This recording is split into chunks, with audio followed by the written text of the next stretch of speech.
singed even for him. He looks like a completely different player. It might just be comfort for those players, but we are going to be into Champs Tech, so we'll see what they pick up here for their first game. M3 on the blue side, EP over on the red. We have a Lee Sin ban there actually against Drizzle and an Annie ban. There's a Jarvan as well, so 2 junglers already banned out by M3. Yeah, and I like this. There's a very... I guess before this patch came through, there was a very clear defined top cream of the junglers, and Drizzle performed well on both of them. But after that, it was kind of an unknown. So let's force him through there. Maybe looking for the first pick, Nidalee, that is so strong in this patch, and just give him an unknown jungler and see how he copes with it. We'll see here as Lissandra does come through as the second man there for EP as well. So smart stuff. They're taking it away mostly from Looper, honestly, who had a very strong performance in their first game against Vici and M3. I'm very curious to see if they ban another jungler. Rek'Sai has seen some play still on this patch, but isn't as popular. But even, Rengar's available there as well for banning. You mentioned Nidalee. We saw this a lot on the blue side. Teams seem to adapt a bit better to draft now. They love banning someone out and then picking their champion away from them. Yeah, they certainly do love to do that. And I think that, oh, wow, actually, now being taken away. So that's even 2 maybe bans towards Amazing J in the top lane. Loves to take that. Kassadin, Looper plays it extremely well. Dade also plays it. Good flex pick. Yeah, really good pick up there for M3. If M3 are going to get rolling, they need their strong solo laners to really get going. EP, I guess, to the same extent, also do so. The top half of the map with the jungle and the 2 solos, probably a good spot to watch here. I like the Azir ban from EP. That's lots of respect to Dade, who's looked very competent there. But Kassadin is a fantastic first pick in any draft, especially for this team. Yeah, it certainly is. And I just like the variety it brings to both Looper and Dade's game. Taking away the Corki here, though. We mentioned that Candy might be looking to grab that. Opens up the possibility one more time for the Tristana. We keep going back to it. I hope we get to see it. Well, we'll have to see Janna and Corki there to pick up. A bit of a polarizing bottom lane there. Janna obviously very passive. Corki a bit more aggressive, but strong champions across the board and a great bottom lane there. Kane, of course, very competent in Dreams. He only played in 1 game yesterday. Weirdly, we actually had a jungle substitution of all things, but he's going to hover this vine now. Yeah, he certainly is, and that's a very Roe champion that he's hovering there. Roe was actually the person that kind of brought it back onto the scene. Very early dragons coming out of Master3 when they were doing that. Once again, the good early game. So if it is played to the same pace, look for them to try and force earlier around that assault and battery. Yeah, so Vi there picked up for the ulti and the Thresh there as well, out for Love City, who looks fantastic like most of the Chinese supports on that champion. So I like what we're seeing here in EP. Gonna make me smile a little bit. Yeah, certainly. They're hovering the Victor at the moment. It's very, I guess, Victor's a different champion than a lot. Has very good extended trading potential. And actually just a Hecarim lock-in as well as the Rengar, so that will be a top lane pony this time around. Yeah, and we talk about Amazing J being a big carry player. That's a big carry champion for him in the top lane, and looks like Drizzle is going to go to Rengar as his jungler. So Dreams, I guess, took the Vi away second rotation. Not very many junglers left.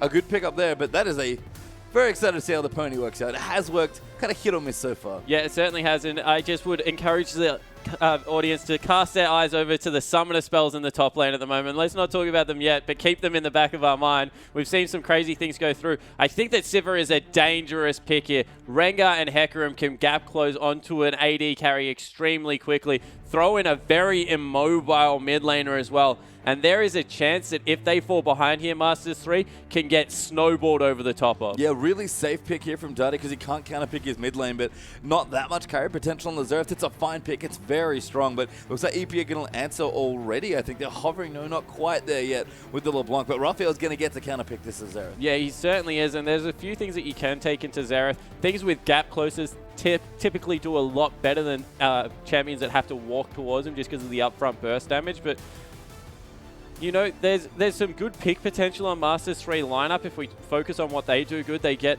Dreams in there very quickly with Candy's ultimate, able to set up some long-range snipers. Looper will also be able to dive in and delete someone off the map. But you look over to Energy Pacemaker's lineup and their dive potential coming out, and Shu just to keep Kane safe on the back line. They have a lot of magic damage especially that will be able to delete people. Yeah, and that's one of the nice things about EP's comp. It's very early game focused. M3, little bit harder carries, I guess, especially for Looper on the Kassadin, but a little bit more time there. It needs to get going. Vi, kind of mid-game focus, needs that level 6. Xerath, kind of goes through and starts affecting team fights and objectives and sieges especially. And I guess Sivir is reasonably good in the early to mid-game, but Energy Pacemaker are all in on the hard engage. Yeah, they certainly are, and Amazing J has kept his summoner spell, so that is a teleport ignite, so look for Dreams to get up there early and try and bully around the horse, because when we saw Hecarim come onto the scene, the first person I really saw play it, I guess, on the newer map was Keen over in North America, who used to take it into the mid lane, and he used to take it to melee assassins.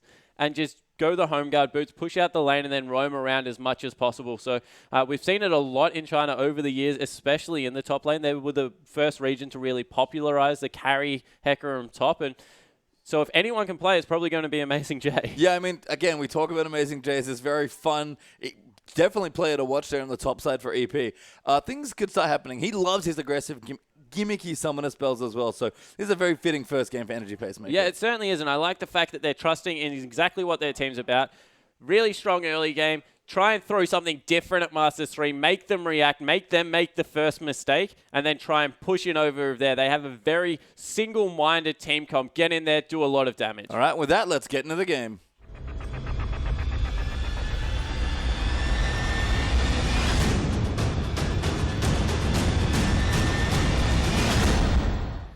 And we're on to the Rift here for game one between M3 and EP. M3 over on the blue side for this first game.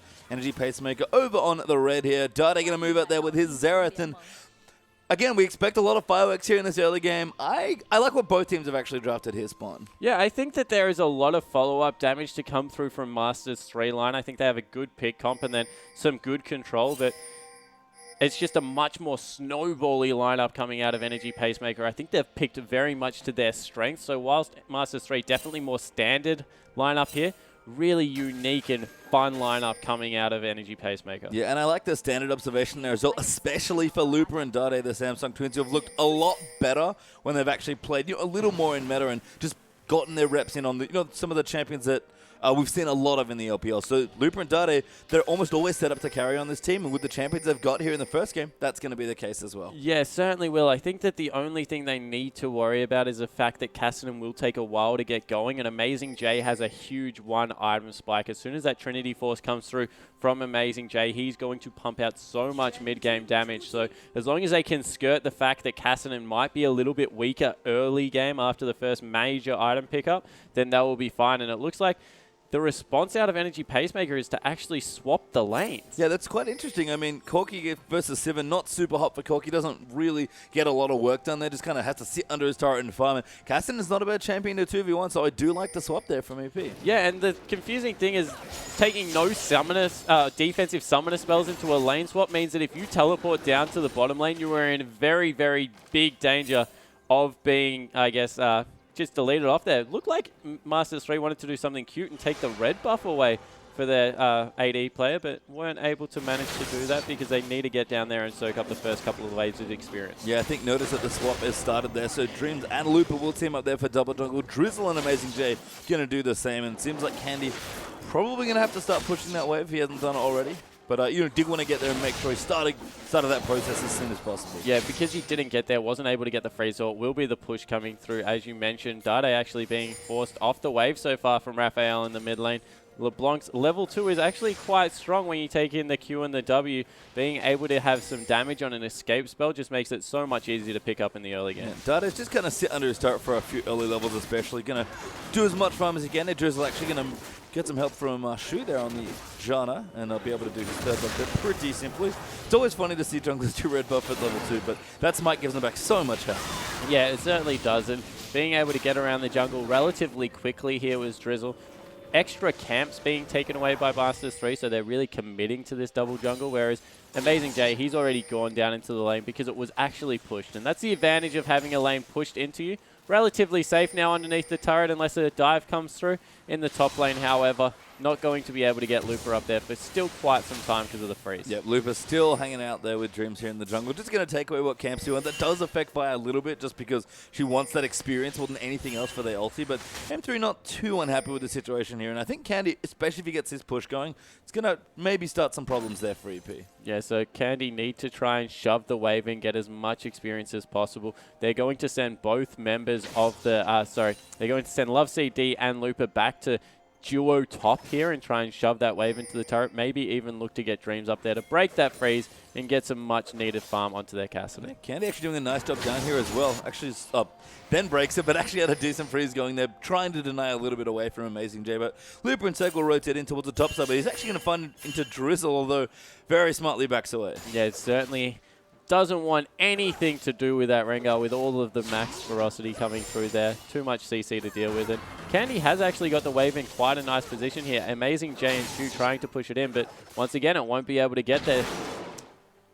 Yeah, just a little tricky. You can't really super push down waves with trying to hecker him, so they'll just kind of wait in there, and Candy do a good job holding that at the spot where he wants left. City's now up in towards the top as well, so going to start two different 2v1 top plus support lanes here in this game. And unfortunately for Lupa, he's fallen pretty far behind in CS early on. Yeah, he certainly has. He's about 5 to nearly 20 coming through from Amazing J, and more importantly, the levels are level 2 to level 4. Lupa just getting level 3 then, and they're sending up multiple members to try and pick on this top lane. Yeah, pretty massive roamers coming out there, but Data even started wandering over, so Raphael was moving in towards the top, and Drizzle got spotted out by the ward there as well, so EP going to give up that what would have been a 4-man gank here, and Lupus is going to try and get whatever CS he can. Yeah, they're just trying to make that wave hit the turret flush so then it will bounce back the next time round. Lupa probably chucking some extra points into his E to help that push come through.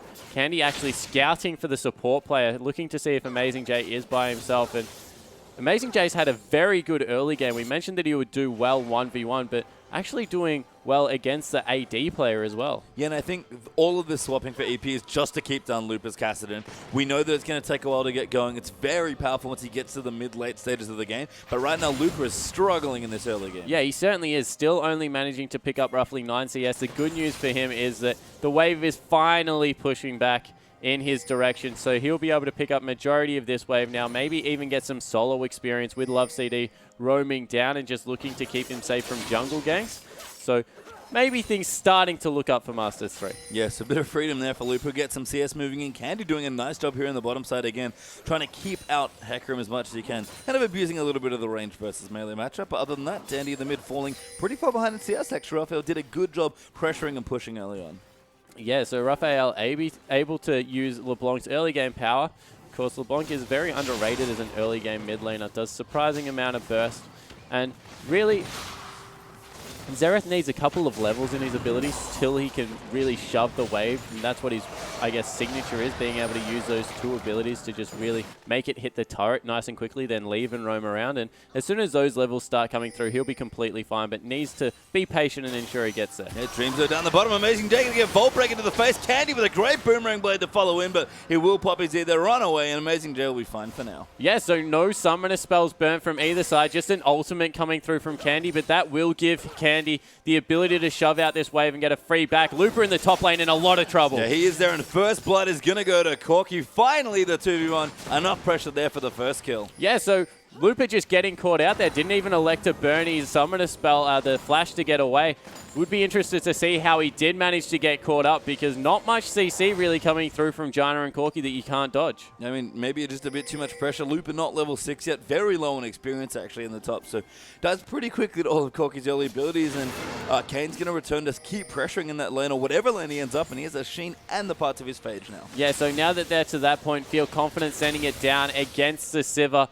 Circumvented a lot of Sivir's early laning power of being able to shove out and spell shield a lot of the abilities coming through from Corky, actually grouping up for that dragon because they recognize the teleport was used in the top lane. Yep, smart rotation there from Energy Pacemaker. Again, off to a good start here in the early stages. Lupa will be very happy that he finally gets some farm. He's going to start shoving the wave in, but EP going to basically get a very impossible to contest dragon.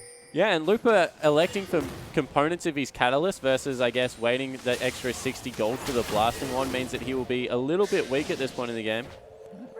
Raphael going in, just attempting to harass, but Dragon is going to go there to Energy Pacemaker. Drizzle with the smite, able to pick that one up. So first Dragon an advantage there to EP, and they got the first blood. Things looking good. Almost 1,000 gold ahead, actually. Yeah, that's a really nice early game advantage. And this Hecarim, now that he's gone back and been able to pick up that cow, will be able to stand toe-to-toe with Lupa, who has no early game ability power coming through. So across the board, actually big positives for Energy Pacemaker. We mentioned that they're a snowbally squad. If they can get going around the 11-minute mark, things are looking fantastic. Dreams is not quite level 6 yet, but Amazing J did pop the ulti. Dreams going to go in over the top. Lupa going to look for the kill, but Amazing J gets the first one. Dreams does find the return kill, but a good trade there, 2v1 by Hecarim. Yeah, certainly, and once again, Lupa went for the bait, didn't use his flash to try and dodge out of any of the damage, and really didn't take the ignite into calculation. So Hecarim able to trade 1-for-1, and more importantly, the kill didn't go over to Lupa in response, so that's even better for him. Amazing Day also still has his teleport up, so if he wants to quickly get back to lane, he can. And things going well for the Hecarim. He's actually not going for a quick Trinity Ball. It's got a Spectre's Cup and a Ruby Crystal done already. Yeah, so it has a Ruby Crystal. That could, of course, turn into the Phage, but maybe against the double AP, valuing that Spirit Visage that gives him back so much of the health from his W, looking to be more of a tanky absorb fighter for the early part of the game, go into some damage later. But definitely a different build coming through than we're used to seeing for these Hecarim. Yeah, I mean, it certainly makes Kassadin's life pretty horrible there on the top side of the map. So he'll be comfortable landing there once he completes that item. And already Lupa, just with his Catalyst, moving into probably a Rod of Ages, but he's struggling a lot here. Still 20 CS down. Yeah, he certainly is, and that's a massive wave that just crashed into his turret as well. So he's being denied across the board. Needs to get going here because a lot of the eggs in the late game especially are in Kassadin being able to carry this one out. So any farm he can get against the pressure that is currently being put on by the Energy Pacemaker lineup is a good thing. Yeah, we'll see here. Looks like we might have a scuffle in towards the Dragon actually. Drizzle and Shu just getting some wards out here. No Dragon left here. Dream's actually sitting on top of a pink ward with, I think he's red buff and a ward, so he's going to try and get the ulti, and Dade moves in for the stun, but doesn't find it. Love City was there as well, and M3 won't pull the trigger. Yeah, they were looking to use the Assault and Battery there, but they saw Dade, who tried to throw out a stun. Unfortunately, a miss, so nothing coming of that. Meanwhile, Raphael farming out this mid lane nicely. Dade has caught back up in CS, but anytime that a LeBlanc's at this point, ooh, ult popped. Yeah, Drizzle going to move in there. Looks like he's going to try and find the jungler. Dreams will rotate away, though. And Drizzle just going to use the ulti for pressure, get some good wards down. Yeah, two very deep wards. If that second one had been a little bit lower in that brush, they're probably the two most important wards at this point in the game because it will keep eyes on Vi. And Vi gets into lanes, especially when that flashes back up, so deep. Very hard to get out of range of a fully charged Vault Breaker and Assault and Battery, so being able to spot which side of the jungle she's on just gives you a little bit more forewarning. And you can see Candy doing decently here against Kane in the bottom lane, building up a short CS lead right now. It's about 5 here, and with that BF sword, despite the strong sheen there from Corki, still not having very much fun in the bottom lane. Yeah, still not able to really take it to the counter lane matchup, and with a kill, you would expect him to maybe do a little bit better here, but credit to the bottom lane out of Master3. The two, I guess, more unknown players coming through for the team, and they've really been able to step up and contribute to a lot of these mid-game fights. Yeah, Dreams here up towards the top. Amazing Day gonna have to get away. Assault and Battery getting popped. Looper gonna rip fog over the top, but Amazing Day gonna ulti out and no chase coming. Yeah, and just the ultimate burnt one more time, and the Assault and Battery, you would have to think at this point of the game, much more important than that onslaught. So a lot of pressure being put towards the top side of the map for no reward so far. Maybe a little bit misplayed. Great box there, though. Flay back into it as well there as he does land the hook. Candy, though, can't actually get in, and Shu's going to survive that with all of his spells up. Yeah, so once again, ultimate burnt on the side of Master3, not able to turn it into anything. 2 minutes until the next Dragon's up. You would think that they would just want a shot, push this wave out. Level 9 Candy is important because of how much damage will come out of that Q in a poke battle, especially around Dragon, but he's getting, I guess, bullied by Kane. Yeah, Amazing Day even going to try and get into Lupa. Lupa really can't fight Hecarim at this point, especially in a creep wave. And unfortunately for Candy in that little exchange, Boomerang Plague was on cooldown when that hook landed. Yeah, it certainly was. And we see now Drizzle in this top lane looking to keep Lupa down even further. Ultimate not available yet, so that's probably the only thing that just saved Lupa's life. Yeah, Lupa able to riff-walk out. No gap closer there really with both ultis down there for the jungler and top side, but they'll probably get the tower here. Amazing J will pretty much have the choice of whether or not he wants it. Lupa's TP is back up, so he might be able to defend. The bottom turret's going to go down here as well, it looks like, by M3, so Candy Sivir doing what Sivir does best. Keep pushing and eventually take the turret. Yeah, continually pushing in, going to try and get that last wave to crash completely against it, so the wave ends up fairly neutral. Actually, leaves 3 of the caster minions up, so it still will be pushing. Needs to get a quick back. 50 seconds until Dragon, and that's a Trinity Force Corki walking back towards that area. They're going to cede a lot of map control. Might even be caught. Yeah, Candy does take the lantern out. Drizzle popped his ulti, but couldn't quite find the kill. So a bit of a waste to cool down there by Rengo, but it's going to force the bottom lane back. Dragon, though, back up in 35 seconds. Plenty of time for M3's bottom lane to get back. Yeah, so Dreams needs to get a shop in. He's sitting on about 1,000 gold, 2,300. Infinity Edge picked up by Sivir. Master3 in an area where, although they're down by 1,000 gold, still can probably fight for this next objective because Rengar's ultimate is on cooldown. I don't know if Lupa wants to fight, unfortunately. He does have his TP to be able to join in, but he's still looking to try and finish that roller. Dreams' ulti is back off cooldown, though. And even Dade's powering up as well. In fact, both the mid laners have finished their early game items here. Morello Normicon done for LeBlanc, and other things done there for Dade. Yeah, and maybe Lupa's just in the top lane on duty of trying to keep away the Hecarim. Of course, that Q can still stop the teleport coming through. So look for him to start the teleport on a ward Envision and then try and cancel it and just take the big tanky horse out of the fight altogether. Drizzle taking the damage, Kang to move in with his Trinity Force though, and Energy Pacemaker. Pretty difficult Dragon for MD to contest. They might go in for the steal there. Gonna move in, but Rengar gets it. Dreams though, gonna try and dunk the Rengar, and Candy looks to pick up that kill. Now Lupa has poured it back in. Dreams taking so much damage. Amazing J. 3-man ulti there with the Hecarim, and Drizzle gonna dive back in. Kane doing so much damage from the backline. Raphael dives in for one. Dade gonna go down there as well. And that's 3 kills for 0 and the Dragon. Yeah, and they're still going on the bottom side. Amazing J is absolutely huge at this point, and everything went wrong for Master3 there. Overcommitted to a fight, got 2 members extremely low, couldn't finish them off, and then the Hecarim came through and cleaned it up. Yeah, and Lupa's tally looked good there, but Amazing J was better, and Energy Pacemaker gonna look to even get a mid turret out of it as well, so very strong early game once again. Yeah, and bottom turret will fall as well, so that's 3 objectives, 3 kills. Very nicely played. And they are going to get the last tower here. Like you mentioned, Amazing Joe, it's going to move into the creep wave and whack him away. Kane with a Trinity Force. We talk about how good it is to group with a Corki. Energy Pacemaker really did a lot of work in those last 2 minutes. Yeah, he certainly did. And the ability of just judging the power curve ahead of what Master3 were bringing to the fight. Dade got a lot of good poke through, but once Dreams had committed onto Rengar and wasn't able to finish off that kill, it just meant that the team fight was never going to go in their favor. Maybe even overcommitted towards the end as Raphael dove onto their backline. And bad news coming through once again. It looks like red buff there. Drizzle was low because of the jungle minion, but does reset it. Got a shield there from Shu, but will be okay. Raphael with blue buff now going to clean it out in the mid, and almost a death cap done for this LeBlanc now as well. So looking very strong so far. And Energy Pacemaker, we expect one of these two teams to get ahead. It has been EP in this game to the tune of about 4,000 gold. From this point though, with that third dragon coming up in maybe 5 minutes time, M3 still trying to power up. Can Energy Pacemaker continue the momentum they've built here? Yeah, it certainly looks like they're committing to a very tanky top laner here. They're going for maybe even a Frozen Heart next item. In a team comp where there's only really Sivir to deal with, the cooldown reduction is of course extremely nice on Hecarim, but maybe not something that they want to commit 100% to. Might just sit on the Glacial Shroud. I think that if he does go for a HP route, he will be very hard for a Kassadin and a Xerath to deal with. Yeah, and going full tanky, so not that Trinity Force that we've seen a lot. I mean, it does make your mid-game a little weaker, because if you get the Trinity Force at a good clip, then you're able to actually get aggressive with it, but it at least ensures that Amazing J always does his job in fights, which is soak a bunch of damage. Yeah, exactly right. They're just trying to keep him relevant throughout the game, and against the top laner of the prowess of Lupa, why not? And now he's going to be extremely devastating if he can get those big ultimates off, because he's going to heal a lot of his health back through that Spirit Visage, be able to deal consistent damage, which is, I guess, an underrated part of Hecarim's kit with how often the Q comes back off cooldown. And yeah, just really, with the lack of damage right now, Dade committing to a Majaya Soul Stealer again. We've seen this a lot when he's behind.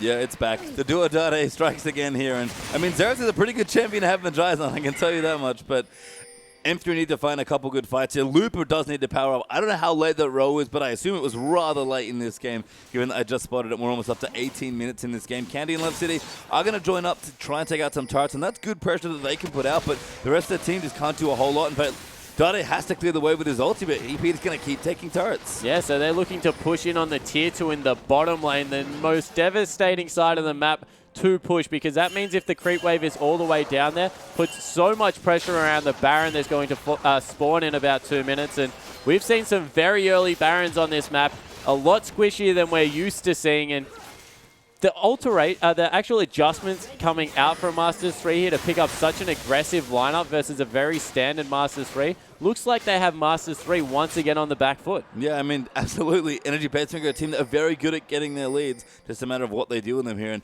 they've got some very strong timings now. So Raphael's done with his death cap. Vi's even going tanky with the Giant Spell. BF Sword's been added there for Kane for a probable Bloodthirst. They're going to follow that Trinity Force. Even the Mikhails is, what, halfway done now for Shu. Everything is going the way EP wants. It's just a matter of what do they do now, and especially when that third dragon rolls around in a minute 40. Yeah, and certainly now that they've opened up the map, all they're looking to do is use the Rengar ultimate around the Dragon and Baron area. Secure vision, which they have done remarkably well, specifically on the bottom side of the map.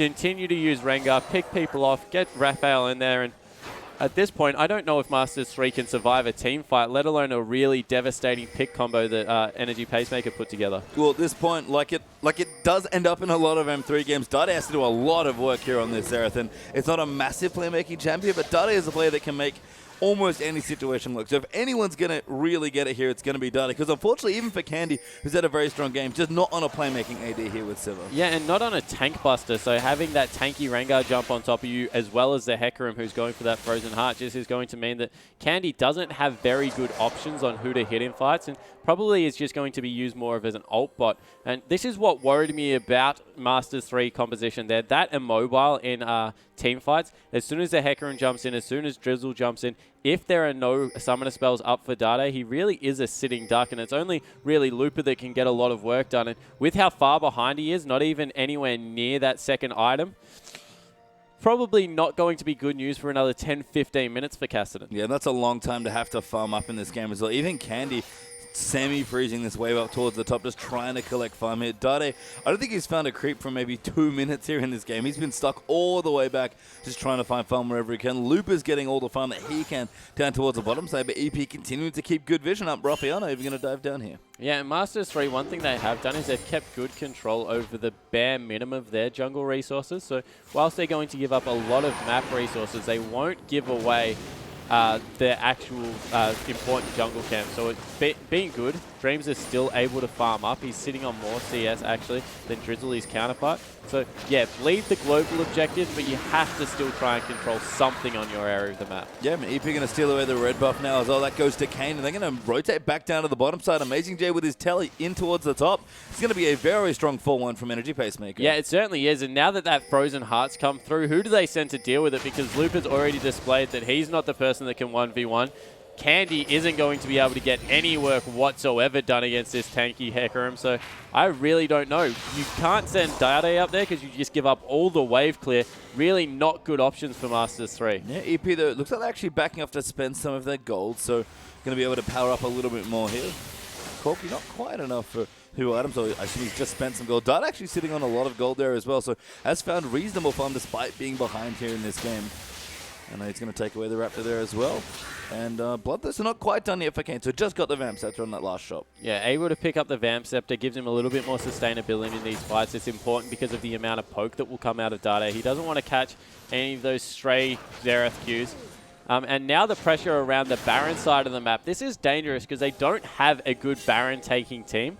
The early Barons we've seen is because we're seeing a lot of Kalista, some Nunu still coming through with the max Q, but when you look at Corki, a lot of mixed damage, but not a lot of good Baron taking damage unless you go for something like that Blade of the Roaring King. So it's an option. They can definitely go for it, but they need to be careful that they sweep out the wards properly, and they haven't done that yet. Yeah, and instead they're just committing to the amazing J split push here with the Hecarim, which I do like, because as you mentioned before, Spawn, no one can really deal with the horse right now. Yeah, no, he's definitely in a class of his own with how tanky he is. We see straight away Looper has to back away from that wave.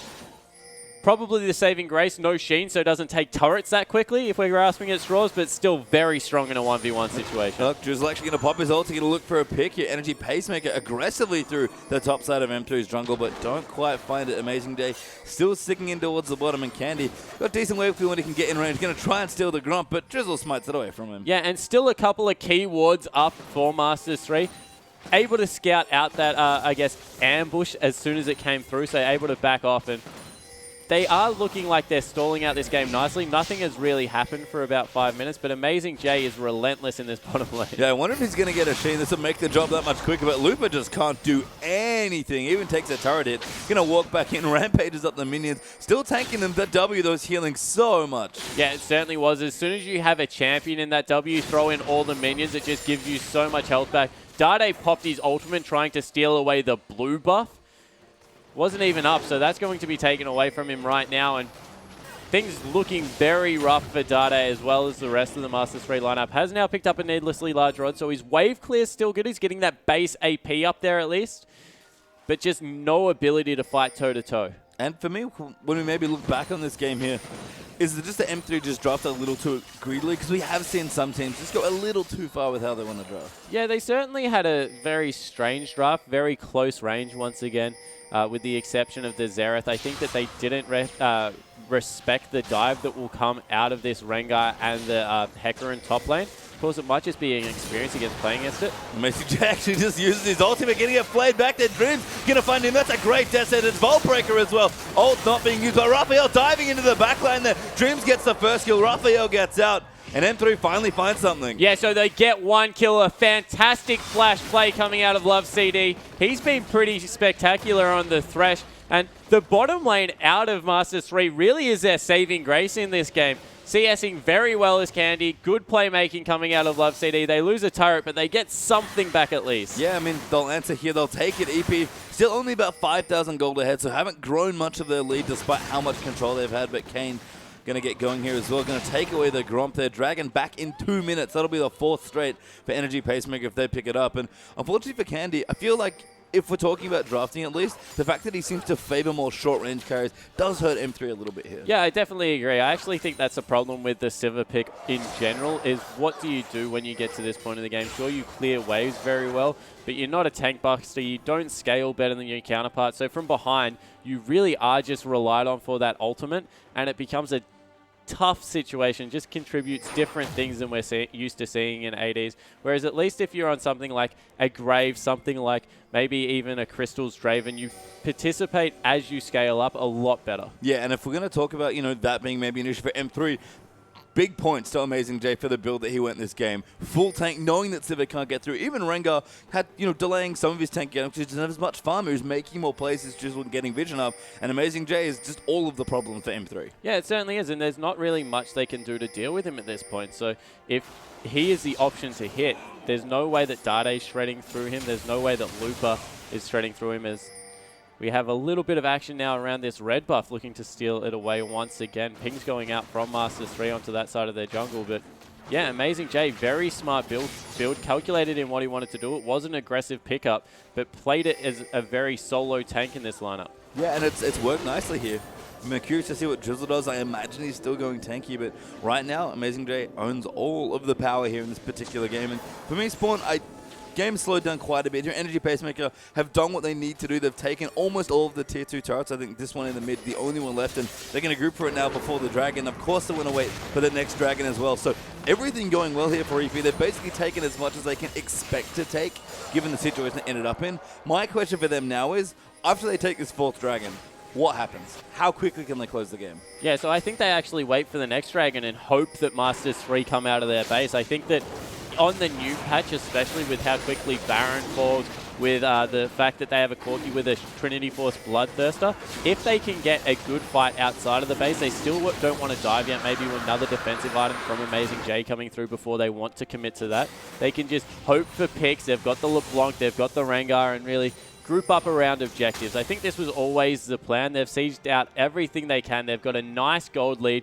Now just wait for bait around Baron, wait for the next Dragon, pick up those 2 important buffs, and then take the game from there. Yeah, so we'll see how they approach that. But a very clean, methodical game here for Energy Pacemaker so far. You know, had the more aggressive early game that we're used to, played that very well to give themselves a lead. And once they got there, slowed down a little bit, make sure they took, you know, the necessary steps, and they've gotten themselves to a big lead here. I mean, the gold lead itself is still about the same here, but the Dragon control and the general map control has been stellar. Yeah, it certainly has, and this is the thing. If you're not a fantastic late game team and you have a lead, just slow the game down. Take it back to basic. There's no need to force, because they've won this game out of just being clean and methodical. Nearly IG-esque from the other day. Just starve people off camps. Make sure that there's not resources going out to the Master3 lineup, and just stay in their face, keep the pressure up. And now that they're baiting around this Baron area, it's going to get to a point after 3 minutes. Even if they don't sweep out the wards, they know that Master3 can't get in an area to refresh them.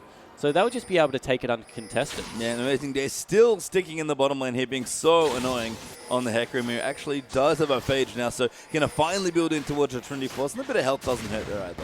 Yeah, it certainly doesn't, and Trinity Force just synergizes well with every single part of Hecarim's kit, of being able to pop that E, all the added movement speed that comes through, as well as the Sheen proc. He does pretty ridiculous damage with just that one item. Throw a Warmogs on top of that, and he's probably as scary as he could potentially be on any champion. Yeah, and for all the mid-game power here for EP, there are no slaps in the later stages of the game, especially if they keep their lead. But Amazing J going to go in very aggressive. Drizzle actually moving in there. So Amazing J goes in, gets the two-man ulti. Dade in trouble. Raphael gonna get that next kill play there back onto Dreams. Now Love City gonna get chased down there as well. Dreams are gonna go down next, and Kane picks up that kill. What a teleport, 2-0. Yeah, and how quick was that Hecarim running into the whole team? Another three-man ultimate off the back of that. And once again, all they did was wait for Master3 to overextend for an objective, pick off two members, turn it into a Baron, and that's pretty clean play. Yeah, the homegrown Mercreds doing very good work there for Amazing J. Baron melts here under the pressure of Energy Pacemaker.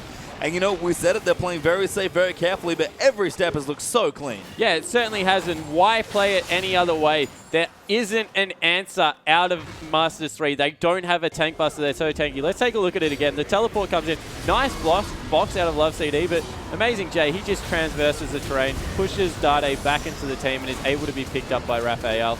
Off the back of this, they have no response for Amazing J. He is the point man the whole way through and took 0 damage. Yeah, that was M3 with 2 defensive pin cords in the blue side of their jungle as well. So Amazing J with the home guards there, just teleporting in, not a care in the world. That's the sort of Amazing J play we love to see. Yeah, it certainly is. And being able to pull the trigger on that teleport as soon as he wants to, he has very, very decisive plays off the back of that. One of the better teleport users, particularly around helping his team, uses it well in the laning phase. So this has been a pretty spot-on Amazing J game. If this is how we would like to play every game, you could probably look at this. Did well in the lane swap, was able to really get the farm up that he needed, and now he's just become an absolute beast in these team fights. I think the lane swap's probably my favorite thing of this, actually, because if Amazing J had gotten the 1v1 then that he wanted here, I think he would have done even better in this game. And that's not to say that he didn't do well in the lane swap, but that's a scary thing to think about. Yeah, exactly right. He was against a Sivir, so he was against a ranged champion and was still able to build and cement the lead.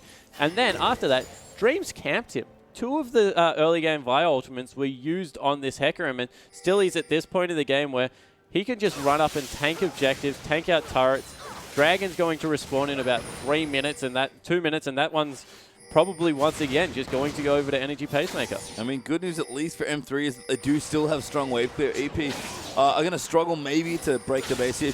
Amazing J just tanking all the minions, doesn't care at all. And Baron buff is on EP, so if they can split people up especially, shouldn't have too much trouble breaking the rest of the base. Can also dive as well. Amazing J, very tanky. And just actually going to pop in for the ulti. Tower, though, is melting. Yeah, they're just using the ulti to zone. Yeah, Kane actually getting grabbed. That's a good 3-man play, though. Kane are going to get aggressive by Dreams. So Amazing J just plows through them with the onslaught of shadows. Dreams going to go down as well. That's 2 free kills. Inhibitor going to get broken down as well. Dade even the target now as well. Amazing J just running into the fountain trying to get some kills. Gets played back, so no more kills left, but the base has been broken open. Yeah, and Amazing J actually looks like there is not a scratch on him. He lost about 200 health in that whole exchange. Now willing to take the turret up for his team. What a game out of the top laner of Energy Pacemaker, and overall much better strategic play. Yeah, really strong stuff. They're going to leave the base now, but 2 inhibitors are down there as well. They can take whatever they want. The 5th Dragon's going to come back for them here in 50 seconds. Amazing J even going to walk in towards the top side of the map just to take the fun that he very rightly deserves here. And Energy Pacemaker in complete control, 10,000 gold in the lead. Yeah, and pastry time, we said that maybe Lupa and Dade were starting to look better. 0-4 between the Samsung players, having an absolute nightmare on the Rift. Just no tools to deal with what Rengar and Hecarim are bringing in. That was a very late game, late round Xerath pick.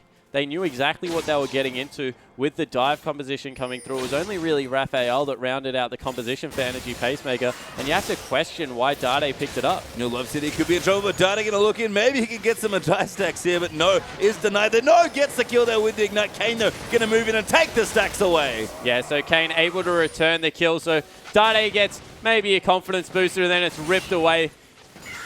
3-0 on 5. Kane's had a fantastic game as well. You look down the list of Energy Pacemaker players, no one's really had a poor performance here, and they're going to pick up that all-important 5th Dragon, and that probably spells lights out. Yeah, this game has looked very difficult for M3 pretty much for the last 20 minutes or so, and that 5th Dragon likely spells the end here. Baron even may be back in a few minutes if they want it, but 2 bits of the base broken already. They don't need much more than this. Yeah, they certainly don't. Look for them to head up into the top lane. They can just shove that wave back in their favor, be able to pick that one up. And Lupa still just trying to scratch together a semblance of an item build. Has 2 items, but it's against nearly a completed 4 items coming out of Amazing J. I have to say, the lane swap in the early game really screwed over Looper, especially here. M3 just had no good response to that swap. Even Candy couldn't freeze the lane, so Amazing J never fell behind. Yeah, exactly right. That was what it was all about. A really nice freeze came out of Kane and Shu, and Looper was just thrown under a complete bus. They didn't commit enough resources to breaking the freeze early. In the end, he just got absolutely decimated. Being starved off creeps as a carry top laner like Kassadin just makes you feel completely useless. Couple in the fact that there's 2 very tanky members, and it just meant that he hasn't been able to get anything going. No assassination potential. Corky's too strong at this point. Even Raphael would beat him in a 1v1. It's just been a bad overall game. Yeah, and the snowball is very real here for EP. They got the edge they needed and have carried it all the way to this point in the game. M3 have very little to hold on to, but their top inhibitor turret is still up. Their Nexus, oh, never mind. Amazing J working on the Nexus, actually. Got a random and Zoman after, but didn't even want anything other than the Phage.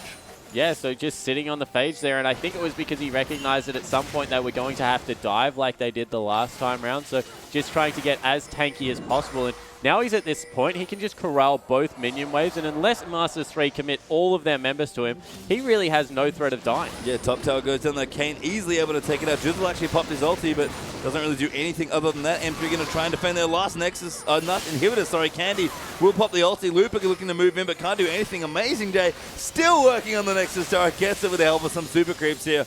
Oh, never mind, doesn't quite get it. What if he walks up and just hits it? Come on, buddy. Nope, doesn't want to do it. So it'll stay alive for now. Regens pretty quickly, actually, but M3 have just no good choices left. Yeah, they have absolutely no choice. Dade's chunked out as well. This will probably be Energy Pacemaker closing out a game in emphatic fashion. Amazing J right in the backline, dives in with the ulti, looks to be in trouble actually here, and maybe Joanna can save him. It does shield up there, almost living but can't quite live through it, but EP just going to take the game instead. No, M3 actually going to defend for now. Dade trying to poke his way in. It's actually 5v4, but M3 are so low after all that poke. Can't defend their own Nexus. Kane goes in aggressively, and Energy Pacemaker wiped the floor with Master3. Yeah, a complete shutout. 14,000 gold in the end, 36 minutes. Really nicely played from start to finish for Energy Pacemaker. We said that they started the games fantastically, and Master3 just proved that once they get behind, they don't really have any answers to this strategical map play coming out. Couldn't set up any picks, weren't able to get their team comp involved at all. In fact, their team comp as a whole was just all over the place. And in the end, Energy Pacemaker made them play. Yeah, let's have a replay there as well. I wonder if Hecarim will feature. Yeah, it certainly looks like it. This is the one where he just destroys a whole team single-handedly. So if we roll this out, look at the pink wards, and Hecarim doesn't have many cares in the world, just jumps over the wall and pushes Dade back into his team more importantly. He was able to be cleaned up by Raphael, and from there, Hecarim and Amazing J and Drizzle running point are just so tanky at that point in the game that they were taking no damage. All the spells were being thrown backwards. They were trying to peel them off, but with Merc Treads, there was nothing stopping that horse. Really big props to Drizzle as well. We mentioned that he got hit with 2 jungle bans and was still able to pull through with a great Rengar game. Well, I know that there are some fans that worship at the Church of Amazing J, so that game was for you. The only question is, can he do it again? Game 2 to an M3 and Energy Pacemaker is coming up right after this.